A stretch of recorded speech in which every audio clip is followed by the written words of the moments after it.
Hello guys, as we all know, YouTube is a huge platform with 2.1 billion active users, so it's obvious that some deranged individuals would find their place here. Today we're going to be exploring the darkest corners of the tube. But before we start, please like the video and subscribe to the channel. It would mean the world to me and will help the channel out tremendously. Thanks guys. Okay, back to the video. Mike Lombardo. Mike Lombardo was an American musician who ran a music-oriented YouTube channel of the same name. With a passion for the piano, he would post piano-based rock songs that he had written himself, as well as tutorials and vlogs talking about his life.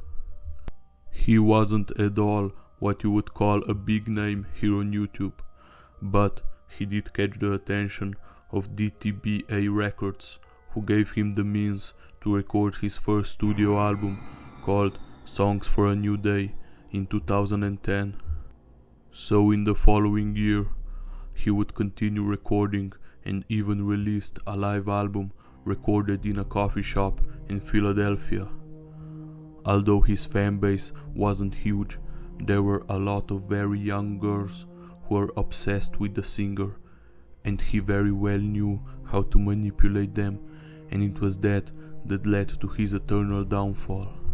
Starting in 2012, he would persuade countless underage girls to send him CP, even though he was well aware of the age difference.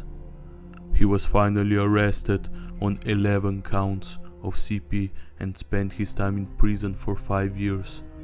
When he was released in 2018, the police took away all his computer devices as well as his phones, and that left him with nothing.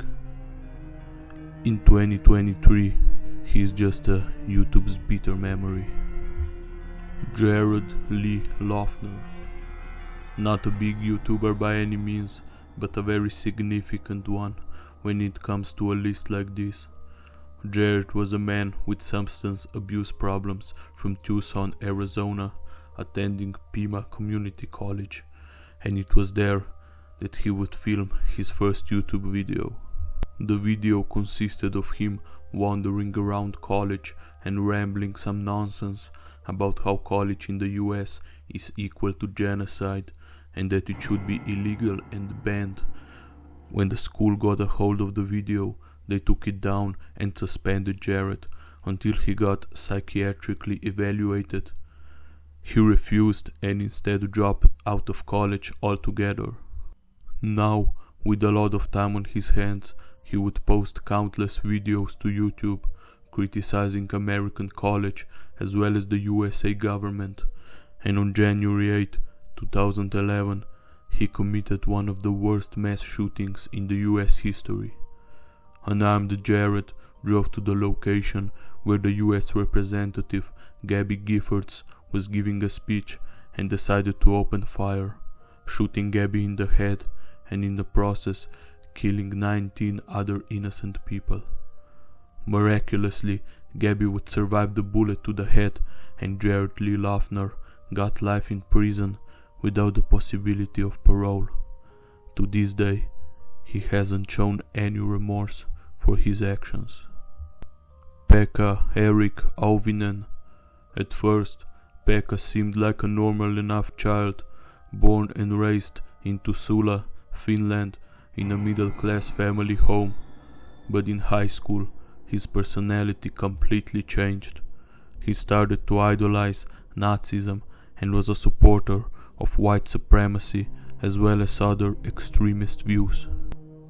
He would put his views on full display on his YouTube channel Natural Selector 89, talking about how humanity is overrated, praising serial killers and people who committed mass shootings. In early 2007, his parents would seek psychiatric help for Pekka, but due to a huge waiting list, the doctors only gave Pekka some medication which he would very rarely take, and his content got even worse and more extreme.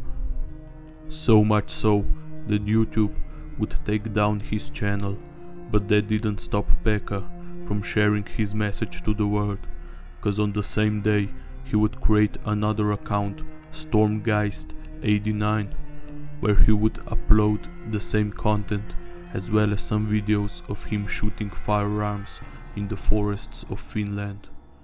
In the evening of November 6th, he would post his last video on YouTube depicting his high school, the Jokela High School. Then the image shifted to a picture of Pekka holding a gun and aiming at the screen. Trust me, these were not some juvenile attempts at being edgy, because in the morning of November 7th, 2007, he would enter his high school armed with a semi-automatic pistol, killing 8 people before turning a gun on himself. He died in the hospital later that evening. So guys, I wanted to include the 4th person, which in my opinion is the worst one so far, but decided that I'm going to make a whole separate video covering this man's horrible actions, because it's a lot for one watch, and I really want to keep this as short and sweet as possible. And with that said, thank you guys so much for watching.